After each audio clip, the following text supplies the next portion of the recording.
মরার পরে সব সুন্নত দেখা যাবে না, কিন্তু আপনার লাশের সাথে দেখা যাবে আপনার দাড়ি ছিল কিনা।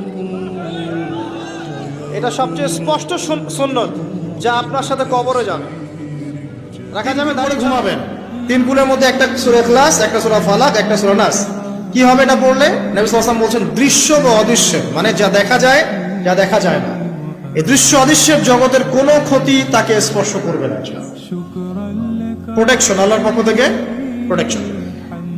আর এটা যখন রাতে পড়বেন তখন এভাবে পড়বেন, একবার সূরা ইখলাস কুল হুয়াল্লাহু আহাদ, তারপর সূরা ফালাক কুল আউযু বিরাব্বিল ফালাক, তারপর সূরা নাস কুল আউযু বিরাব্বিন নাস করে দুই হাত একত্রিত করে ফু দিবেন, দিয়ে মাথা থেকে নিয়ে এভাবে পুরো মাথা থেকে নিয়ে পুরো বডি এভাবে মাসাজ করবেন এভাবে। ঠিক আছে? এটা 3 বার করবেন, একবার না। একবার করবেন আরেকবার 3 বার। এরপরে পড়বেন সূরা কাফিরুন। কোন সূরা? কুল ইয়া আইয়ুহাল কাফিরুন লা আ'বুদু মা তা'বুদুন। এই সূরাটা পড়বেন লাকুম দীনুকুম ওয়ালিয়া দীন পর্যন্ত। কি হবে? আল্লাহর রাসূল সাল্লাল্লাহু আলাইহি ওয়াসাল্লাম বলেন যে রাতের বেলা ঘুমানোর আগে কেউ যদি সূরা কাফিরুন তেলাওয়াত করে ঘুমিয়ে যায়, আল্লাহ পাক ওই ব্যক্তিকে শিরকের পাপ থেকে মুক্ত রাখবে ইনশাআল্লাহ। তো দুশমন কি কোই জরুরত নেই। ওইরকম বন্ধু যদি থাকে তাহলে দুশমন বারবার আমার মাথায় নক করে যে কিয়ামতের আগে আগে এক শ্রেণীর মেয়ে আসবে যারা কাপড় পরেও নগ্ন থাকবে। এই হাদিসটা আছে না?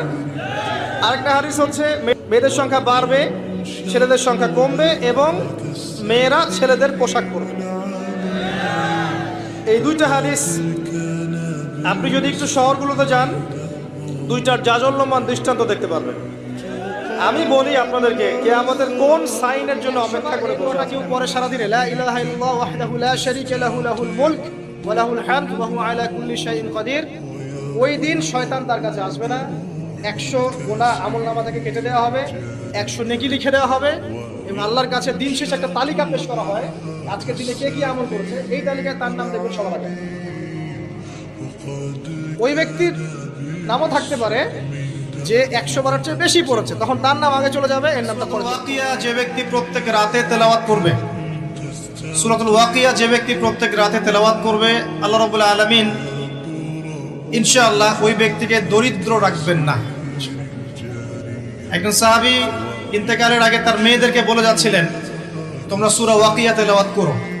সূরা ওয়াকিয়া যে তেলাওয়াত করবে প্রতিনিয়ত প্রত্যেক রাতে, ইনশাআল্লাহ দারিদ্রতা তাকে ইসলামী দ্বীনান নবী মুহাম্মদ সাল্লাল্লাহু আলাইহি ওয়াসাল্লাম নবিয়্যা। এর একটা বড় ফজিলত আছে।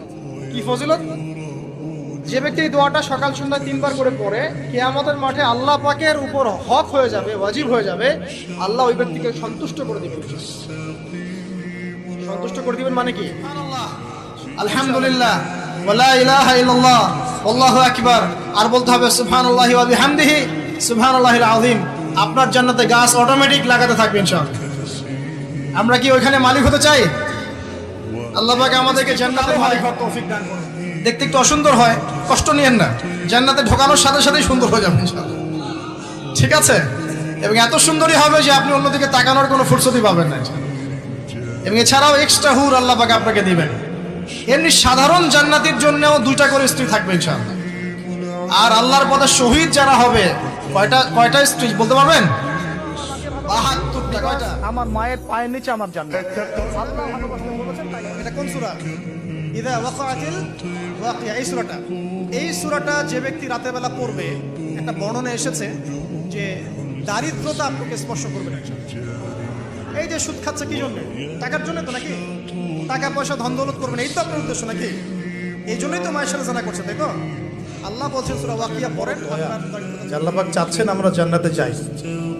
আল্লাহ পাক চাচ্ছেন এই আইয়ামে জাহেলিয়াতের মানুষগুলো আবার আল্লাহর পথে ফিরে আসুক, আল্লাহকে ফিরে পাক, আল্লাহকে চিনুক, আল্লাহকে জানুক, দুনিয়াতেও সফল হোক, পরকালেও জান্নাতে যাক। এটা আল্লাহ পাক চাচ্ছেন।